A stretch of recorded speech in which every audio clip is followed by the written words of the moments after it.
show. Today I have with me Tracey Whittet. Say hello to our audience, Tracey. Hello, thanks for having me. Hi. So let's see. What can I first tell you? She's with us speaking from New Mexico. And who is Tracey? Well, Tracey Whittet has been on the spiritual path of life, her own spiritual path of life for many, many years, always striving to learn, like many of us who are looking for a lifetime. When you take a soul journey, it's for life, right? And trying to understand her experiences, she's also come to a place of unique wholeness. And through a lot of inner work and taking full responsibility for her responses, she has learned to receive self-love and realize she does know what is going on around her. Tracey is an intuitive who has a unique gift to connect and mediate what the divine, highest of high, holiest of holy beings of light, and all of the words that you can express, to talk about divine source, and to understand how to share all of this with her clients. She offers Transmosis Healing, and we'll ask you about that right off the bat, Tracey, which is a unique sacred energy clearing that assists people to remove what no longer serves them so that they can reach their full potential in life. And of course, I'll list her website and her social media in the description of this episode. So, Tracey, let's start right off. Transmosis Healing. Where does the word come from? What's a nice girl like you doing with Transmosis Healing in New Mexico? Are you originally from New Mexico? Oh no, I was born in Washington, D.C., the District of Columbia. So I'm from the East Coast originally, Northern Virginia. So was I, yeah. Oh, cool. Yeah. I used to work for the State Department, so I went to Washington all the time. Wow. Yeah, I worked for Xerox Corporation, definitely in the markets. Well, it's a different ball game out in New Mexico, quite a bit. How long have you been there? 7 years, April 16th. Not that long. Not that long. So how did you get into Transmosis Healing? And then give us a definition. I mean, healing is healing, but Transmosis Healing? Yeah, it's one day I always worked in corporate America, and on the side, I would do energy work. Okay. How did you do energy work? There are all kinds of energy work. So I'm older. So like in the early 80s, I used to go to a meditation class. We studied A Course in Miracles at a neighborhood woman in Northern Virginia, a neighborhood woman's home. And we studied A Course in Miracles, and she suggested, hey, why don't you take this Reiki class? That's where usually people start. Yeah. They start with Reiki healing. I did Reiki 1. And 10 years later, I still lived in Virginia. There was another woman where I lived this was in Prince William County. I was basically raised in Fairfax County. So way back in the boonies, to my opinion, was a woman teaching Reiki 1 and 2. So I took it again, and then I realized I didn't really need to take it again. Okay. Yeah. Then we moved to Colorado, and I took Reiki 3. Yeah. To be able to teach the class. So I took, I taught the class a couple times. Yeah. And yeah, you're talking to a Reiki master, so I know what you're talking about. But then, you grow up and you get to a different level of understanding about what energy really is and what healing energy could be. So let's get to, I want you to go to Transmosis so badly, very quickly. Yeah. So I was living in Colorado. That's where I lived for the second third of my life, so to speak. And I was doing Reiki on a woman. Yeah. And I heard the word transmosis. And I had a whiteboard behind me. So I wrote it down, because when you're in the zone, you might forget Sure. And I asked everybody that could and would know, and nobody knew what it meant. And so I kind of thought it was a spirit grammar. It's just like, I didn't know. Spirit talk, soul talk. Yeah. Yeah. And so basically nobody knew what it meant. So I looked up trans, like transformation, that kind of a thing. And then osmosis to try and figure out what this meaning. So I'm going to read it because I don't talk like this, but I finally asked Source, what is transmosis? Yeah. Okay. Because if I looked, Tracey, if I look up Transmosis Healing, you come up. Okay. You're the only one that comes up. Go ahead. So it's kind of something that I've integrated. And so transmosis means an unconscious transfer and assimilation of higher energies to raise the recipient's energy to equal the source energy. Okay, so translating that into my speak, that would mean a way to increase your vibrational rate, your soul vibrational rate.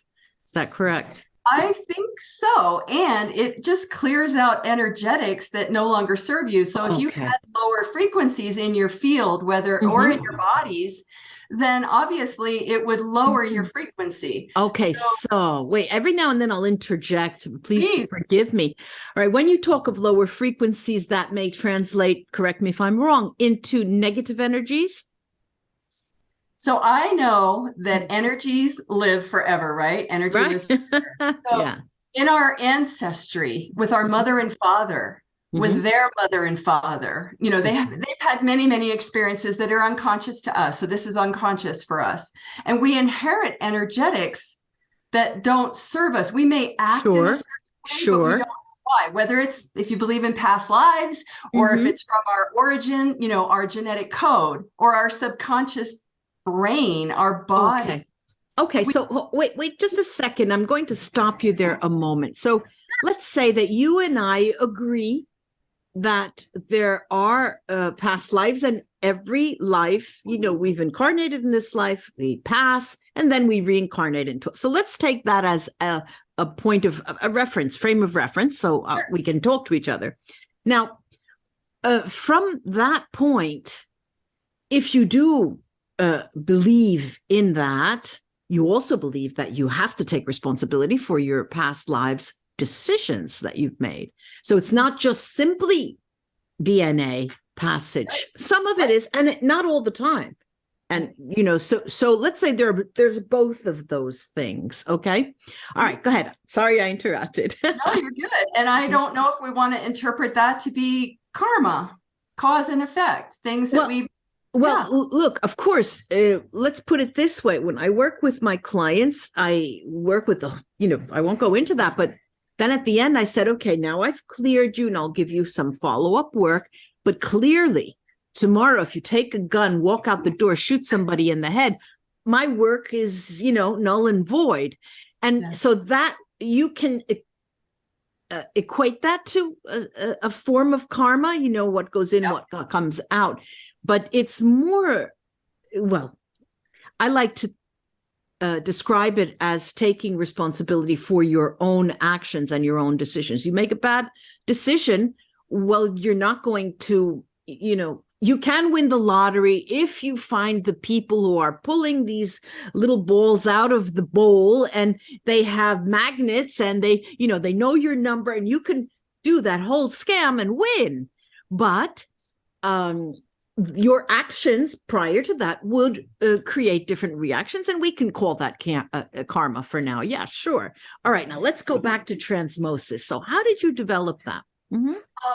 I took so many energy work classes, and the thing that was in common for me, no matter what energetic process it was, because I'll do anything to heal myself. Not that I am broken, but I was just very interested in it. And I found that anything I did, what was in common for my consciousness and what came through me soul-wise is I share what I hear and I see. Can you explain that, please? So there's a part of me that doesn't do the healing. There's a part of me that is aligned with soul. Yeah. Source. Which soul? Your soul. Yeah. Yeah. But the soul, like all of it. So when I work with someone, hey, what do you want to work on? Physically, emotionally, mentally, spiritually. And they'll share. I will also tune in and use applied kinesiology or muscle testing to see what body it might be in, what system it might be in. Just kind of like it's saying, meaning what? body, it might be in whatever is in that person's highest and greatest good in that moment, what they came for. So you're scanning what is that in the beginning? Is that what you're saying? Yes. And the reason I did that, true confession, is that sometimes people would say, oh, I don't know, just whatever source wants me to know. And it's like, but I want to give you exactly what is in your highest and greatest good. And the truth is, the transparent part for me is that what if nothing comes through? I need something to go by. But it always comes through. And I don't do it. I'm the mediator. I share what I hear and I see what is in their highest and greatest. Let's instead of getting a little fuzzy, would you mind using an example, not necessarily a client, but you can make up the example so we know. Let's say a person comes to you, what happens? We talk about what they want to work on all those levels. I share a little bit about what I got that they want to work on. And it's somewhat like the guides of 100% pure divine light, no matter what belief system you're in, listens. So that person may have an agenda. I may have some guidelines. But when we consecrate the session and call in 100% pure divine light, we ask for the recipient's highest and greatest good. And then I ask to be shown. And then I share what comes through. Okay. Question. Yes. I'm a client of yours and you share what comes through. I don't like that. I'm not. Does that ever happen? That a person listens and either they don't understand or they, what? Or, some odd thing. That's not happened to me. Okay.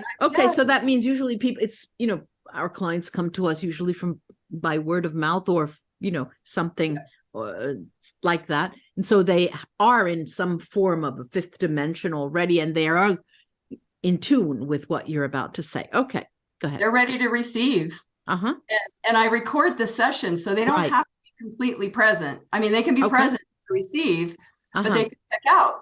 And then I be relaxed. Session and share what I hear and see. And it's not me that does it, it's the light. Okay, so then let's say usually how long does the session last? An hour. Okay, an hour. Yes.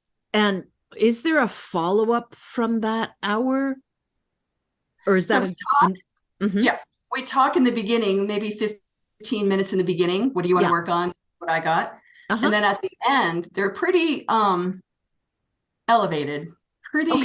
Okay. You use the word elevated. That means that they, in some way, there's a certain lightness. There is a certain spiritual uplifting that they have. Is that am I interpreting that right? Yes. Most people say they feel much lighter. Okay.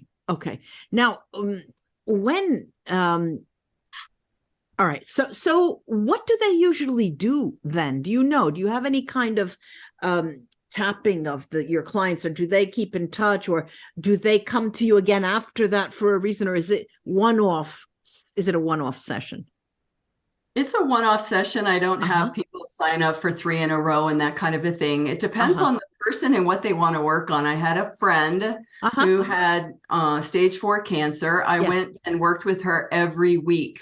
Okay. Some people come once every year. Some people come every other week. Why would they come back? Do they feel like something stuck, or I'm just not feeling right, or something is absolutely wrong? I'm hitting my head, I'm bumping my knee, I fell, I got into a car. Why do they come back? One friend, it's become a friend, a client comes back because of previous lifestyle choices that are no longer in his life for the last 20 years. He's still clearing up residual energetics. Okay.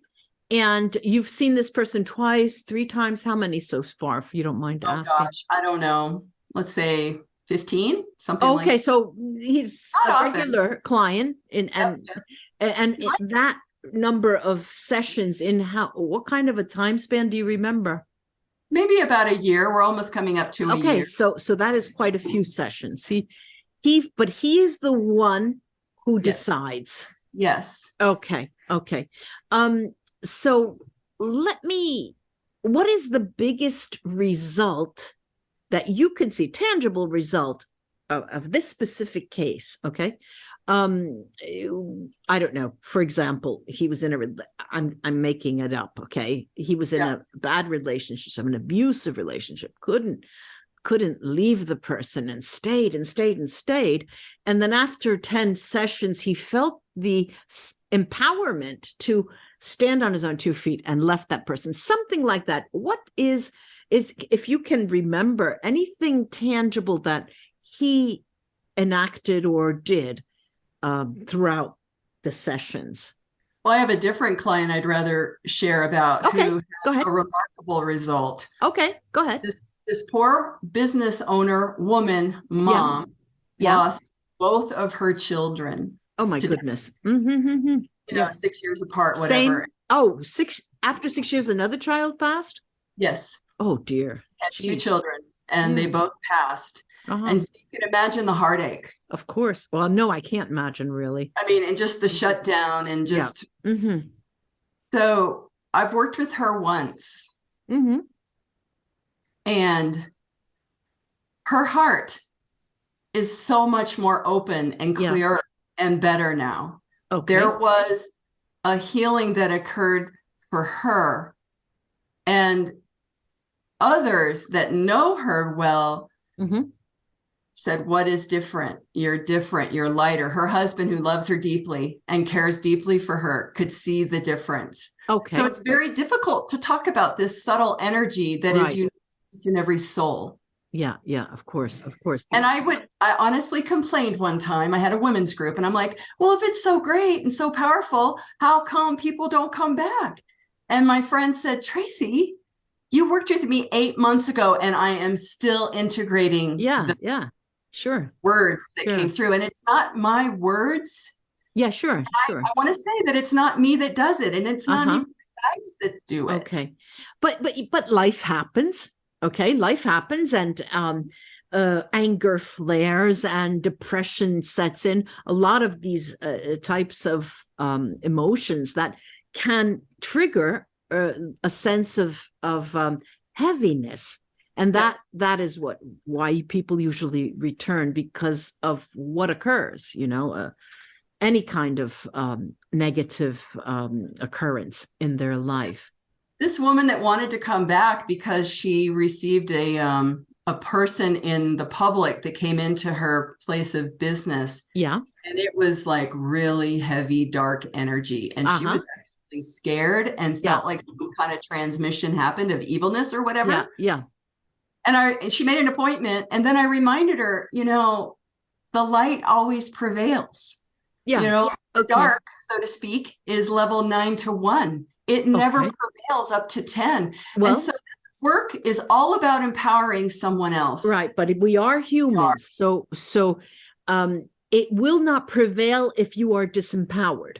Now, that's the key. Understanding yourself to know when you're disempowered. Like, for example, those emotions, depression, fear, anger, those will disempower you. And that's what happens when dark entities show up from time to time on our doorsteps. Right. Now, let's look at a couple of things. You wrote to me, and when I asked of different topics that you would be willing to and comfortable talking about, and you listed them here. Now, one of the topics, and this will morph into another topic, but trusting yourself and the universe. Now, what is it about? What do you mean by trusting yourself, first off? Wow, that was my issue.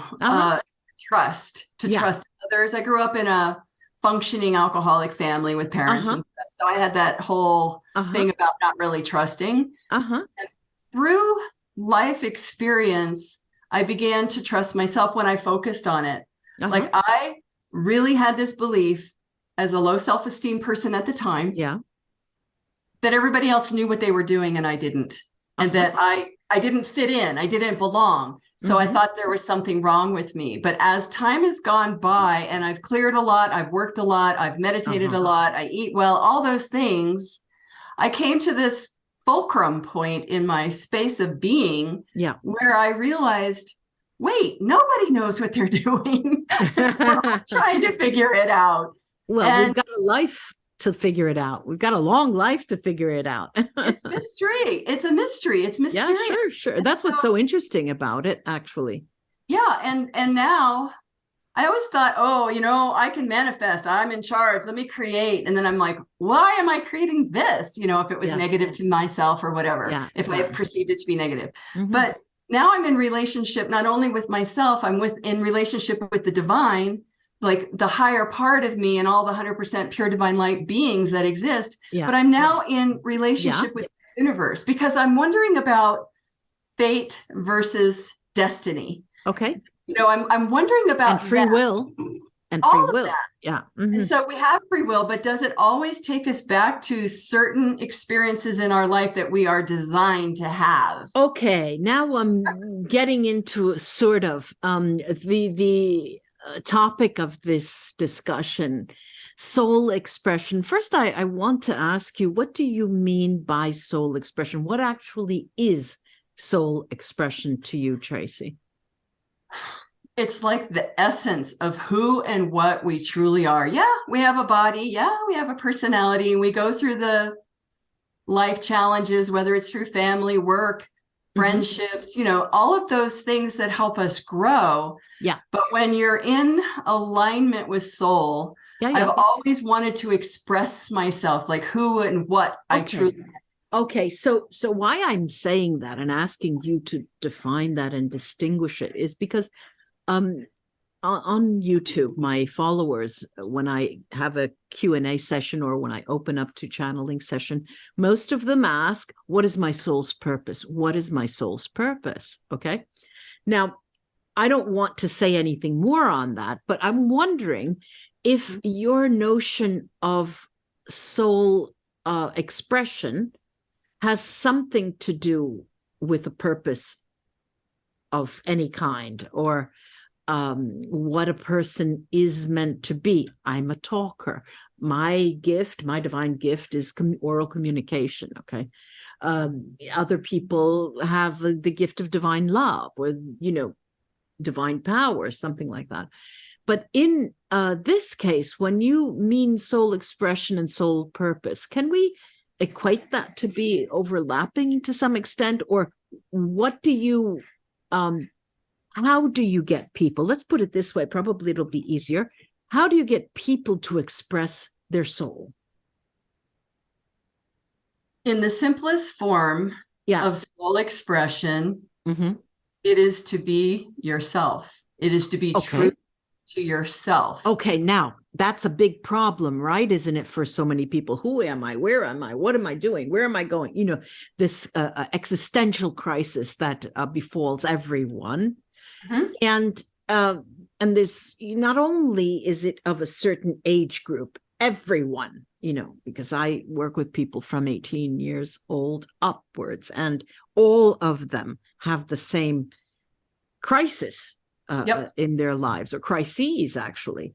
Now, I'm still your client, and I'm coming to you, and I say, Tracey, I really believe that I was an awakened soul, a spirit. I had a spiritual awakening when I was very, very young. I started seeing spirits, and I had the opportunity to converse with them, or seeing them, getting messages from them. But of late, and I'm making this up in part, okay? I'm saying to you, but since the pandemic, I noticed that there's so much negative, what did you call it? Dark energy, or no? The list. Lower frequencies have started inhabiting my everyday life. What can I do to go back to what I feel I need to do? It's an inside job. Oh, I love that. I love it. Say it again slow. Say it again slow. This work is an inside job. I love that. Go ahead.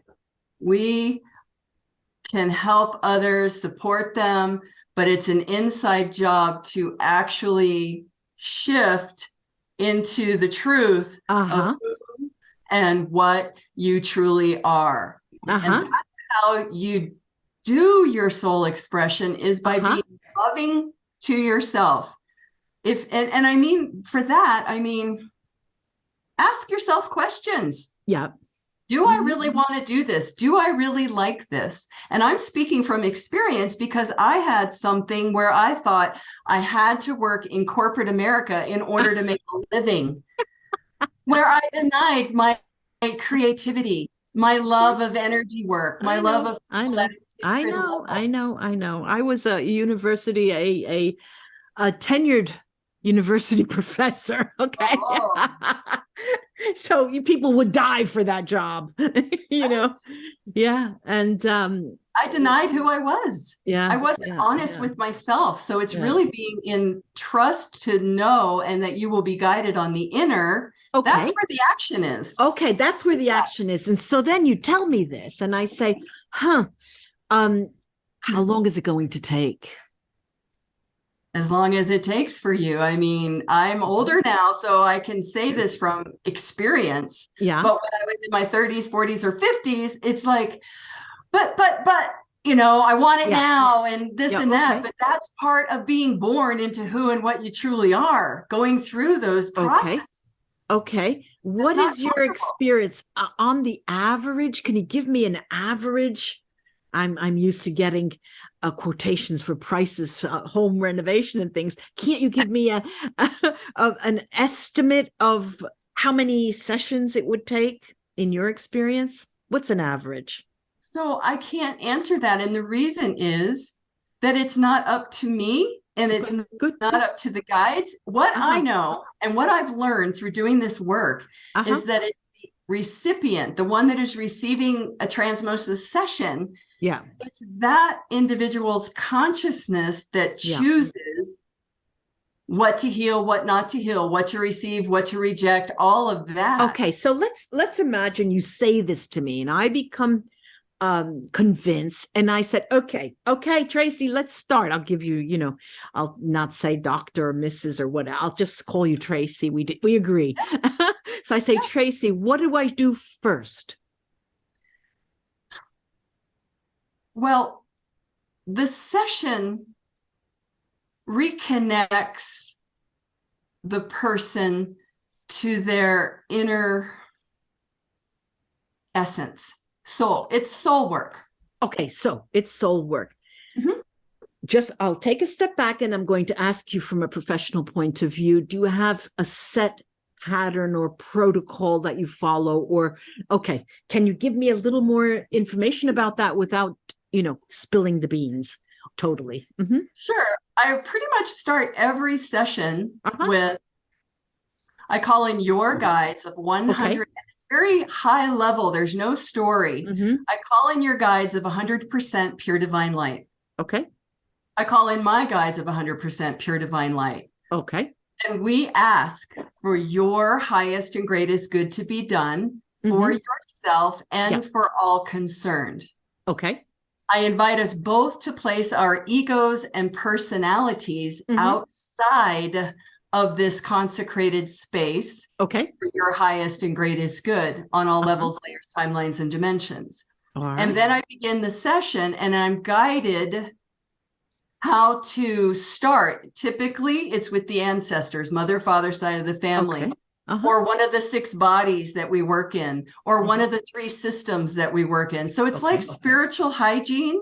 We think of brushing our teeth, washing our face, you know, all of that, but we don't think about the invisible bodies and all the energetics. So what happens is, as I share, it's kind of like when you were a child and someone read you a story. There's a holy part of you. There's that part of you that can see and hear what I'm describing. And it's not anything, it's very simple, but I'll just share what I hear and see, what I'm impressed with. We record it, and the consciousness of the receiver interprets that information, and somehow there's alchemy in that, that releases, that expands whatever happens for the individual. So it's very sacred, and it's difficult to put concrete terms to, because it's unique and different for each and every person.